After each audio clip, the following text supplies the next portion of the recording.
Okay, welcome to my second episode, or it's gonna just be a simple. I'm so out of breath.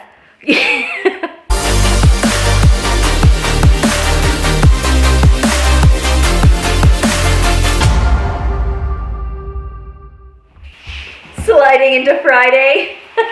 Welcome to my second YouTube channel. I'm Taylor, aka Little T Fitness, and today I'm going to be taking you guys through a mobility routine. So like I said, today's video is going to be on mobility, and it's actually going to be episode 1 on the progressions on how to get your splits. So this is my very first mini-series, which I'm really excited about. So to start off the series, I thought I would do a simple stretching routine, one that I do myself about 3 to 4 times a week. However, if you are someone who is trying to get their splits, or if you're just really tight, by all means you can do it all 7 days if you want.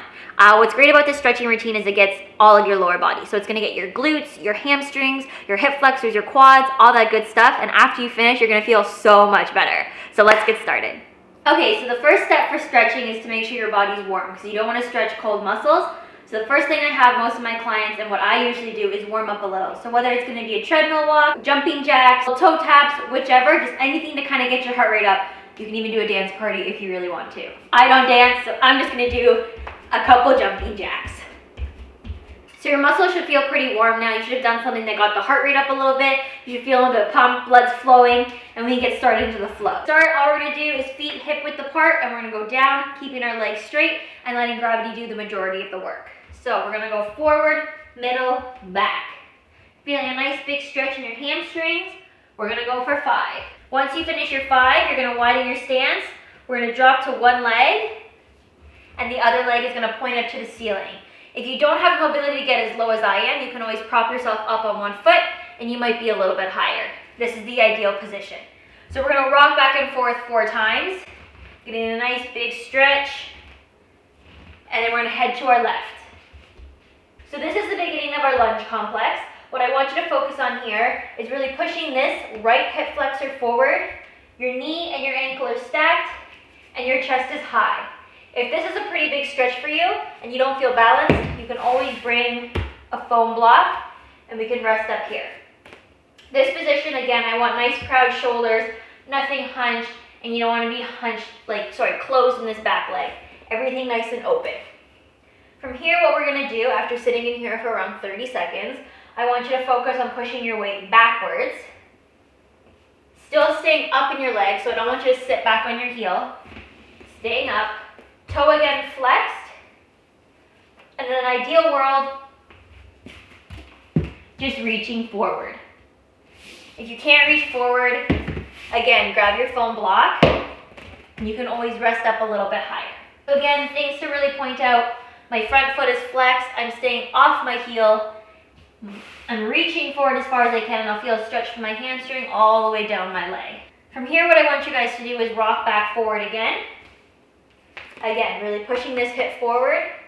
Keeping your chest high, we're gonna take our left arm, reach for our right leg, and get that heel to our bum. So again, we don't wanna make this happen. We don't wanna just make ourselves flat. We wanna get a nice big stretch in that hip flexor. And again, you can use a little foam block if you don't feel stable. After 30 seconds, roughly, we'll let it go. And we'll do the back hamstring stretch one more time. This time, if you can, reach a little bit farther.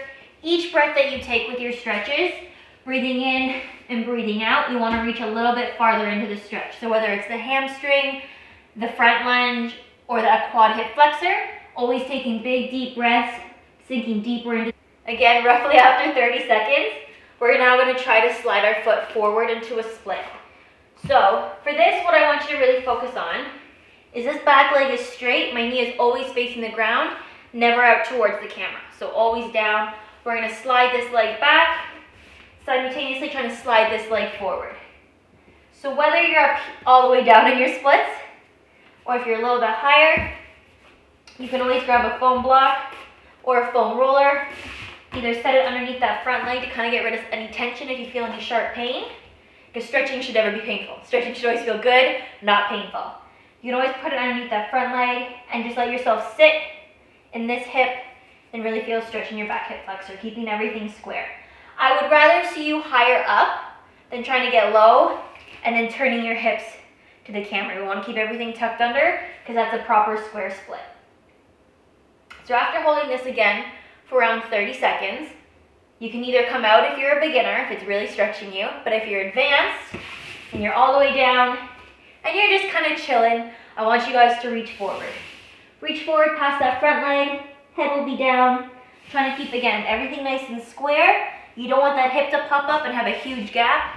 Everything tucked under, being as flat to the ground as possible. When we come out of our split stretch, you want to come out of it slowly, just because it's not like a jolt to your muscles. You don't want to just, boom, bring your legs together. I usually tuck my back leg in, slowly bring in my right leg, and slowly bring in my left, just so it's a little bit easier and not so like drastic to your muscles.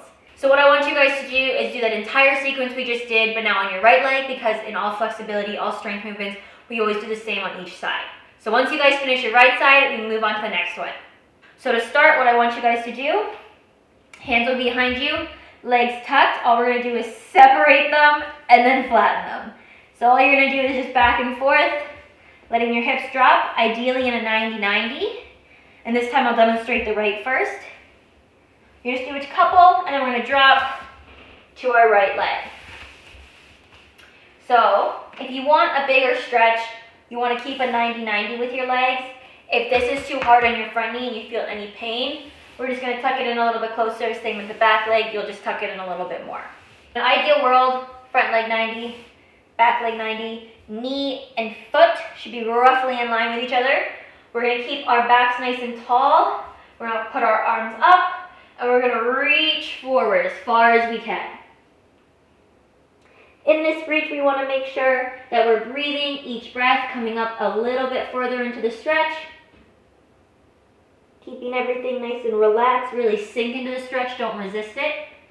What you're gonna do is you're gonna walk your hands over to the outside of your leg, get a big stretch all the way through your back, your legs, your lats, everything.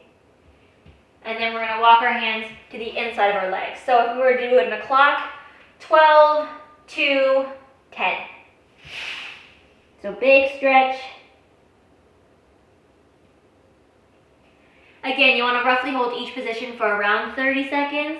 As you get more familiar with the routine, it'll be a lot easier to move through. You won't have to check back through this video the entire time. So after you finish those stretches, all you're gonna do is you're gonna go back to your 90-90s, and then continue on your left leg.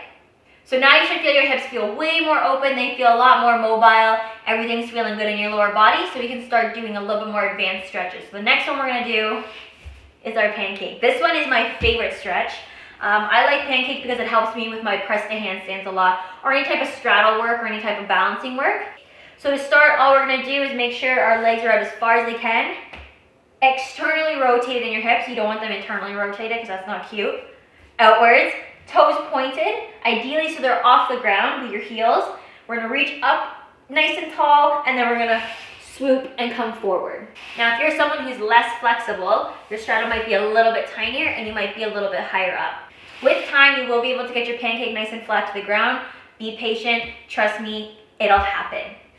Once you finish that stretch, again, we're gonna hold it for 30 seconds. We're gonna take our arm up, this is my right arm, and I'm gonna go to my left. My left arm tucks under, my right arm reaches, and we fold. So here I want you to stretch your obliques, even your lats, and keep everything square. You don't want this hip to pop up and release. You want to keep it nice and elongated and touching the ground. From here, all we're going to do, both hands are now going to come, and we're going to reach towards that left leg and stretch. And then same thing on our right side. So my last go-to movement that I do whenever I'm stretching, regardless if it's my lower body or my upper body, is PNF. So really simply put, it's just using resistance in addition to just relaxing into a stretch. So you can do this with a partner, you can do it with a band if you're social isolating. So what we're doing right now, we're gonna lay flat on our back. One foot will be up flexed. We're gonna loop it around. As we pull close to our face, we're gonna extend the other leg down. Again, making sure everything stays nice and straight. So extend and pull. We want to keep this foot flexed the entire time, so you're going to stretch all the way down your leg. Hips are square, so I'm not out and I'm not turned in. We're going to take a big breath in and let it just sit there for anywhere between 20 to 25 seconds. I'm going to make it a little bit shorter just for demonstration purposes. Once you finish your 20 to 25 seconds, you're going to resist for 10. So I'm gonna pull with my arms and my foot's gonna pull away. And then we're gonna relax, big breath in, and then big breath out, pull even more with that foot. So this time you should notice your leg came a little bit further than when you first started the stretch. You're gonna hold for another 20 to 25 seconds. After you finish the 25 seconds for the second time, you're gonna resist again and pull with the arms. For sure, your leg should not be going the same distance as the first time, as it should be higher up. Once you finish the 10 seconds, big breath in, and then you're gonna pull. So again, your foot should be even closer to your face than the last time. Legs are straight, foot is flexed, and then you can relax. So once you guys finish the PNF, you guys are now done my stretch routine. This is one that I do for myself, like I said, 3 to 4 times a week. By no means do you have to do the entire routine or do you have to do the exact same movements I did, but these are just what I find helpful in terms of loosening my lower body and priming myself for things like straddle jumps, splits, press to handstands, all that stuff that requires a lot of mobility through my hips and my hamstring. Give it a try, let me know what you guys think. But before you go, I do have a couple tidbits to share. So I hope you guys enjoyed today's video. It was a very basic beginner stretching routine. It's just something that I like to do on a weekly basis. It pretty much hits everything of the lower body and it keeps you moving. As we progress throughout the series, it will get a little bit more advanced. We're going to be adding in more muscle groups and more dynamic movements, and it'll be a lot of fun. For today's video, all I really wanted to show you guys is the basic stretches as well as the breathing. So that's going to be the number one thing to take away from today's video, making sure that when you take a deep breath in and then release that breath, you're getting deeper into that stretch. That is huge. The biggest thing I could probably offer you guys is that key right there. That is it for today's video. I really hope you guys liked it. Make sure you guys like, subscribe, and comment. And if you do the routine, make sure to tag me on Instagram at LittleTFitness, and I will see you guys next Friday.